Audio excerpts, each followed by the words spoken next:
Hello friends, आज हम पढ़ेंगे जल के बारे में, वाटर के बारे में।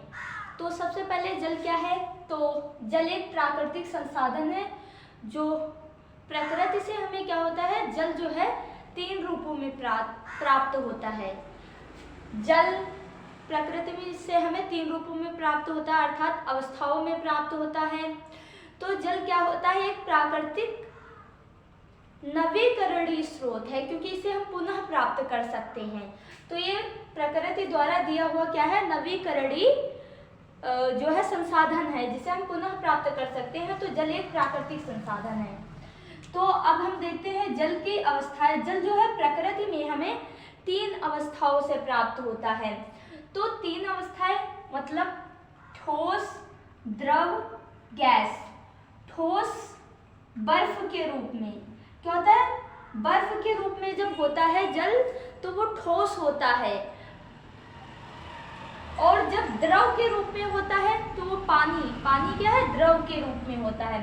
गैस जब भाप के रूप में होता है जल, तब क्या होता है? वो गैसीय अवस्था में होता है, गैस की अवस्था में होता है। ठोस क्या होता है? पहाड़ों पर जमी बर्फ। जो पहाड़ों पे जमी बर्फ होती है वो ठोस अवस्था में क्या होता है? जल होता है। नदियां, तालाबों, झरनों, समुद्रों, इसमें क्या होता है? जो पानी बहता है वो द्रव अवस्था में होता है। और गैस वायुमंडल में उपस्थित जल वाष्प क्या होता है? वायुमंडल में जल वाष्प उपस्थित है, वो जल का गैसीय रूप है। क्या है? जल का गैसीय रूप है। तो जल की 3 अवस्थाएं होती है, मतलब जल हमको 3 रूपों में प्राप्त होता है, एक तो ठोस, द्रव, गैस।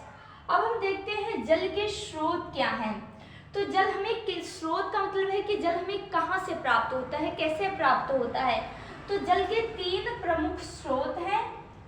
एक होता है धरातली जल, धरातली स्रोत, दूसरा भूमिगत स्रोत, तीसरा हिमनद।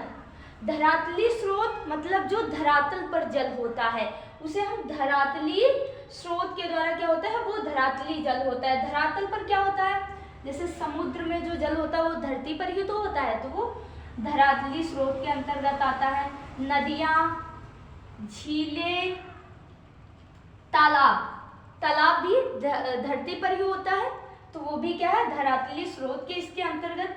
और भी कई हैं, तो ये क्या होते हैं? धरातल से हमें जो धरातल पे प्राप्त होता है जल, उसे हम क्या कहते हैं? धरातली स्रोत के द्वारा जो है जल प्राप्त होता है। दूसरा होता है भूमिगत स्रोत से हमें जल प्राप्त होता है। भूमिगत जो भूमि के अंदर है, भूमि के अंदर जो जल उपस्थित है उसे हम भूमिगत जल बोलते हैं। जैसे भूमिगत जल को हम कैसे प्राप्त करते हैं?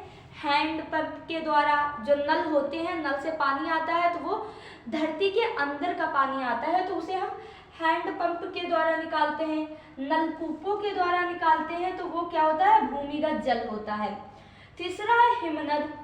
हिमनद क्या होते हैं? जो ध्रुवीय क्षेत्र होता है वहां पर क्या होता है? बहुत सारे बर्फ, बहुत सारे ग्लेशियर होते हैं जो जमे हुए होते हैं। जब वो पिघलते हैं तो क्या होता है? वो फिर से बह करके आते हैं, तो वो हमें जो जल प्राप्त होता है वो कहाँ से प्राप्त होता है? ध्रुवीय क्षेत्रों से। ध्रुवीय क्षेत्रों से हमें बहुत जल प्राप्त होता है, जो क्योंकि ग्लेशियर पिघलते हैं तो वो जल क्या होता है? पृथ्वी पर आता है, धरातल पर आता होता, वो भी धरातल पर ही है, लेकिन वो चोटियों पर होता है, पहाड़ियों पर होता है। तो हमें 3 स्रोतों से जल प्राप्त होता है। अब हम देखते हैं कि पृथ्वी पर जो है कुल कितना जल है।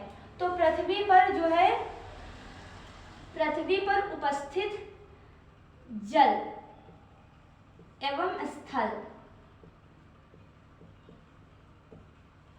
तो पृथ्वी पर कुल कितना स्थल है और कितना जल है? पृथ्वी पर 29.08% जो है, पृथ्वी का जो 29.08% भाग है वो स्थल है, और जो 71% 70.92% भाग है, 92% भाग है, वो हमारा जली है। मतलब कि पृथ्वी क्या है? 3/4, पृथ्वी का 3/4 भाग जो है वो जल होता है, और एक भाग क्या होता है? स्थल होता है।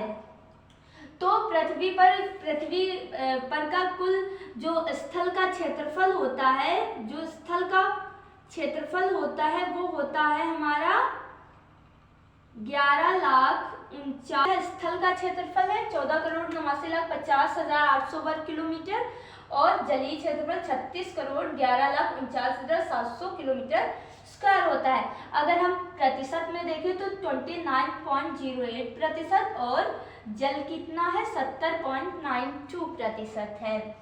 तो अभी हम देखते हैं, ये तो पृथ्वी पर जल हो गया 71% भाग पर। और ये क्या होता है 71% भाग का जो जल होता है उसका जो हम 100% देखते हैं, जो 71% जो जल होता है उसमें कितना 97% जो जल होता है वो लवणीय होता है। क्या होता है लवणीय होता है, वो पीने योग्य नहीं होता है।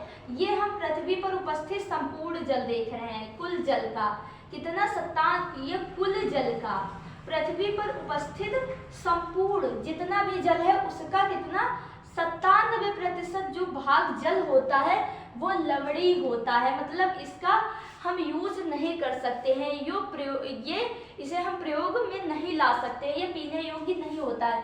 जो 3% जल होता है 3% वो जल शुद्ध होता है।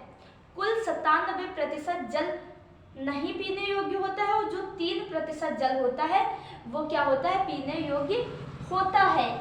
ये जो 97% कुल जल होता है ये कहाँ सागर महासागरों में समुद्रों में होता है। ठीक है, तो अभी हम देखते हैं कि जो ये 3% जल होता है कितना जल कहाँ से हमें प्राप्त होता है। तो जैसे पृथ्वी पर उपस्थित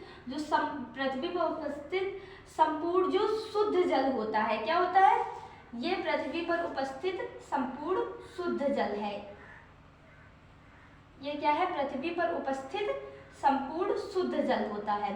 तो पृथ्वी पर 3% जो शुद्ध जल है उसमें से क्या है जो 77% भाग होता है वो ग्लेशियर होता है और जो 77% भाग ग्लेशियर होता है, 11% जो होता है वो 800 मीटर की गहराई के अंदर होता है, 800 मीटर की गहराई पर होता है। और जो 11% होता है वो कहाँ होता है, और ये 11% जो होता है वो 800 मीटर की गहराई के और नीचे होता है जल, और ये क्या होता है ये 800 मीटर की गहराई पर होता है। 11% जल जो धरती के अंदर से हमें प्राप्त होता है, ये हमें धरती के अंदर से प्राप्त होता है। और जो झीलों नदियों एवं झरनों में होता है ये 1% होता है। जो हमें पृथ्वी धरातल पे दिखाई देता है जल वो 1% होता है और वो झीलों नदियों एवं झरनों में से क्या होता है प्राप्त होता है हमें 1% होता है। और 11 दूना 22% क्या होता है शुद्ध जल का 22% जो है वो धरातल के नीचे पाया जाता है, और जो ग्लेशियर के रूप में होता है वो 77% भाग पाया जाता है। मतलब ये यहाँ पर से हमें जो क्या है 77% भाग जो होता है वो ग्लेशियर के रूप में होता है, और जो झीलों और नदियों से हमें प्राप्त होता है ये 1% प्राप्त होता है कुल शुद्ध जल का। और जो धरती के अंदर से प्राप्त होता है भूमिगत जल ये 22% होता है। तो ये हमें याद रखना, ये शुद्ध जल की हम बात कर रहे हैं, मतलब 3% की बात कर रहे हैं। 3% में कितना जल, 3% में अगर हम बात करें तो 2.4% जो जल होता है वो हमें हिमनद में प्राप्त होता है, और जो 0.6% होता है वो झीलों नदियों तालाबों और धरातली जल के अंतर्गत आता है। तो अभी यहाँ पे बहुत कंफ्यूजन होती है, समझने वाली बात है कि जो कुल जल कितना होता है, जो कुल जल होता है वो 71% होता है। 71% जो कुल जल होता है उस जल का जो है 97% भाग वो पीने योग्य नहीं होता है, जो 3% होता है वो पीने योग्य होता है। अब हम ये देखेंगे कि 3% जो जल होता है वो हमें कहाँ से प्राप्त होता है। तो 3% में हमें उसका 77% भाग जो होता है ग्लेशियर के रूप में, बर्फ के रूप में जमा होता है, और जो 1% होता है वो धरातल पर होता है, और जो उसका 22% होता है वो हमें किससे प्राप्त होता है, धरातल के अंदर से प्राप्त होता है। तो इसमें कोई बहुत बड़ा लॉजिक नहीं है, थोड़ी छोटी सी बात है समझने वाली कि ये जो कुल जल होता है, अगर हम इसको ऐसे 100% करके देखेंगे तो ये हमें 77% ग्लेशियर के रूप में, 1% जो धरातल पर उसके रूप में, और अंदर जो धरती के अंदर होता है वो 22% होता है। तो अभी तो समझ, अब हम जल का उपयोग एक बार देख लेते हैं। जल का उपयोग सभी को मालूम होगा कि हम जल का उपयोग कहाँ कहाँ करते हैं, तो ये तो कॉमन सी बात है। कृषि क्षेत्र में, औद्योगिक क्षेत्र में, घरेलू कार्यों में, पीने के लिए, तो यहाँ क्या करते हैं, हम जल का उपयोग करते हैं। जल को क्या है, जल को संरक्षित करने की बहुत ज़्यादा आवश्यकता है। जल क्या हो रहा है, जल हमें पीने के लिए बहुत कम है। कितना है, सिर्फ 3% है जो शुद्ध जल है, और शुद्ध जल में 77% वो जो है वो क्या है, वो बर्फ के रूप में है, और 1% क्या है, वो धरातल पर है, और जो भूमि के अंदर से हमें प्राप्त होता है वो 22% है। जो कुल जल अगर हम प्रतिशत में देखें तो 0.6% पाया जाता है, और हिमनद के रूप में 2.4% पाया जाता है। तो जल की मात्रा बहुत ही कम है। जल है तो बहुत, लेकिन उसका हम उपयोग नहीं कर सकते हैं, तो इसीलिए हमें जल को संरक्षित करने की बहुत ज़्यादा आवश्यकता है। तो बस इतना सा।